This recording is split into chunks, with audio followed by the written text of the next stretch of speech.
over time, over millions of years, these vibrations become atoms, which then leads to matter, okay? That's what they mean by mind leads to matter. Now, one of these dyads, named Sophia, decides, you know what? I can be just as good as the monad. What does the monad do? The monad is able to propagate by itself, by himself. He doesn't need to mate. So Sophia says, you know what? I'm going to produce something by myself. I'm going to have a child by myself to prove I am the monad, okay? So she does this, and she creates a new being, okay? A new being. This is called the demiurge. There are different names. We'll call them the demiurge. The demiurge is a monster, a monstrosity, because it goes against the natural order. So then Sophia is like, oops, I shouldn't have done that. So what does she do? She abandons the monstrosity. She throws him away and hides him in a sea of clouds. So no one knows he actually exists. Okay? Even the demiurge doesn't know he exists. The demiurge does not know about this world, right? Therefore, he believes that he must be the one true God, capable of creating new life. So what does he create? Us. Okay? He creates the planet Earth. And then he creates Adam and Eve. Okay? That's what a monster would do, okay? Look at this history. What kind of God would kick someone out of paradise for eating a fruit? A monster would do it, right? What kind of God would kill a people for no particular reason? A monster would do that, okay? What kind of God would demand that a people be loyal to that person? A monster. What kind of God would enforce his will on a people? A monster. What kind of God would say to someone, you're the only person I like, everyone else I hate? A monster would do that. Okay? So, in other words, the true secret that these secret societies are trying to keep is the God we worship today is the false God. And we are actually in a prison created by this false God. And that's who Jesus was.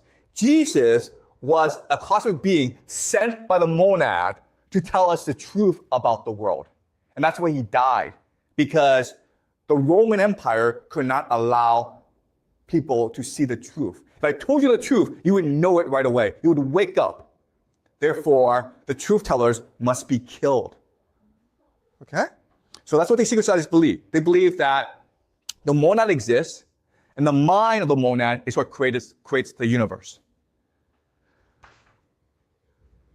And Jesus was sent to remind us that even though we're in a prison, there's still the monad in you. There's a spark in you, a divine light in you that you can activate. And if you activate it, then you will return to the monad. You will see the truth for yourself. And when you die, your soul, which is part of the monad, will want to return to the monad and can escape this world. But to activate this light, you must be a good person. You must love one another. You must reject money and materialism. And grades, okay? Grades in school. You must reject competition. You must reject material wealth in order to pursue spiritual happiness. Okay? That was the message of Jesus. Now you can imagine that the powers that be, the Nephilim, were not like this, okay? It's a direct threat to Nephilim, who now control the prison created by the demiurge. It's also a direct threat to the demiurge. And that's why these secret societies have been, over the centuries, been repressed, been executed, okay, been massacred. But they believe that it is their duty to protect this secret, because only by protecting the secret can humanity be ultimately saved. Right? Does that make sense? Okay. Any questions? All right. So you have the official version, which is what you're taught in school, but now you have the secret version that is only taught in secret societies. The other thing about secret societies that's really important is they believe that most of us cannot accept the truth. If I told you this, you think I'm crazy and report me to the police. Okay? Therefore, they can only wait for people to wake up by themselves and approach them. And if you approach them, then they will test you, and then they will reveal the secret of the universe to you. Okay? And that's why these secret societies were founded, and that's why they've been so persistent and so successful over the centuries. All right? So now the question is, okay, this is a great theory, but how do we know it's true or not? How do we know that this is actually what they really thought? Well, we know because in poetry, in literature, the members of these secret societies have embedded the secret within the poetry. So if you're able to analyze the poetry properly, you will see for yourself that this is true. Okay? So what we're going to do is we will study today the greatest poem in the English language called Paradise Lost by John Milton, who actually was a member of these secret societies. Okay?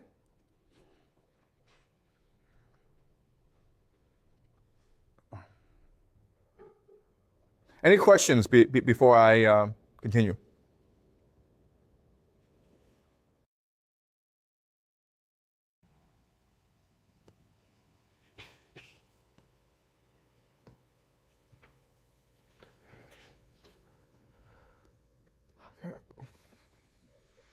Okay, we're going to read Paradise Lost, okay?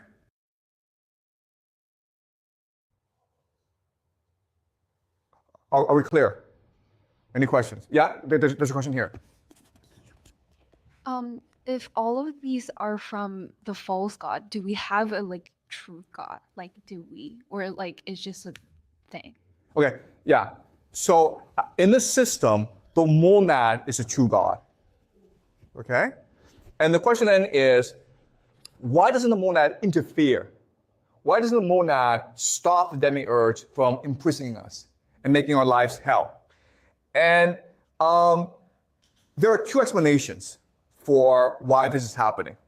Okay? The first explanation is that the monad does not interfere in material affairs. Okay? Because the monad it's all mind. And also, we have the capacity to reject this world and return to the monad. Right? So why would he force us to do what we don't want to do? Okay? If you want to return to him, then you have the choice to engage in spirituality, to engage in goodness, to engage in knowledge, and then you'll be able to return to him, okay? That's the first explanation. The second explanation is that, and this comes from Dante, okay? The monad is a force that is eternal, perfect, and immutable, and therefore the monad has no imagination. But how do you grow as a being? You grow through the imagination. So in order for the monad to continue to grow, the monad allowed for the demiurge to create human beings. Because as human beings, we are flawed, we make mistakes, we commit evil. But by committing evil, by making mistakes, we expand the imagination of the universe. Okay? Which allows the monad to expand, okay? So in this perspective,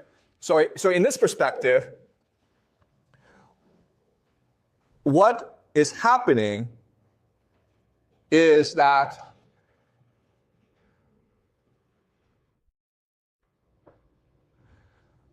each time we imagine, we return to the monad. Okay, so it's hard to understand, but the monad, it's there, it's eternal, but it's also becoming, it's also moving. And so when we imagine things, when we commit mistakes, but at the same time, when we recognize these mistakes and try to adjust for these mistakes, we expand the imagination of the monad. And that's why these secret societies believe that evil and good exist together. You can only be good if you do evil. Okay? Because by committing evil, it gives you a chance to become better.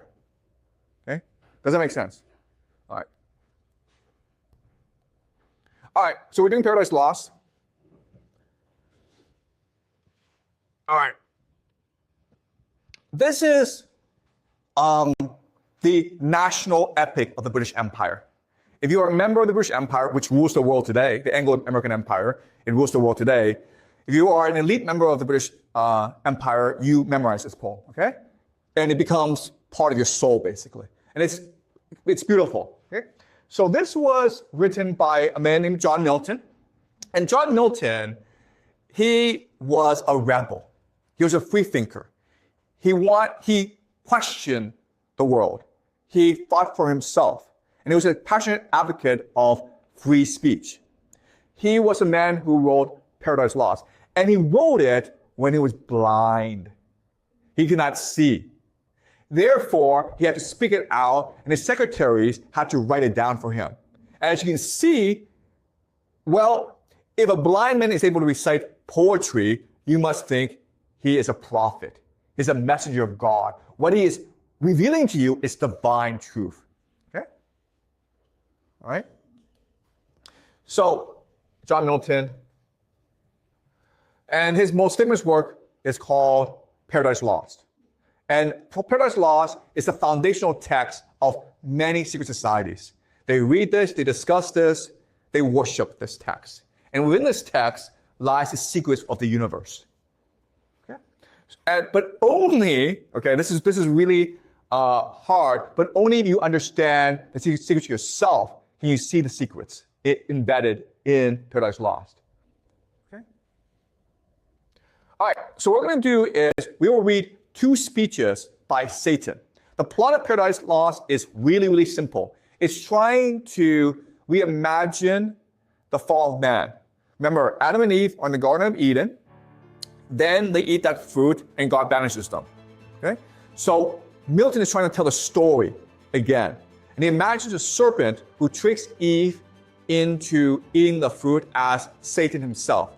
And Satan was God's favorite angel. They had a falling out. Satan rebelled against God. God won the war, and Satan and the devils are now banished to hell. And Paradise Lost begins with the devils discussing what to do. They've lost this war against God. They will never ever defeat God. Now they're stuck in hell.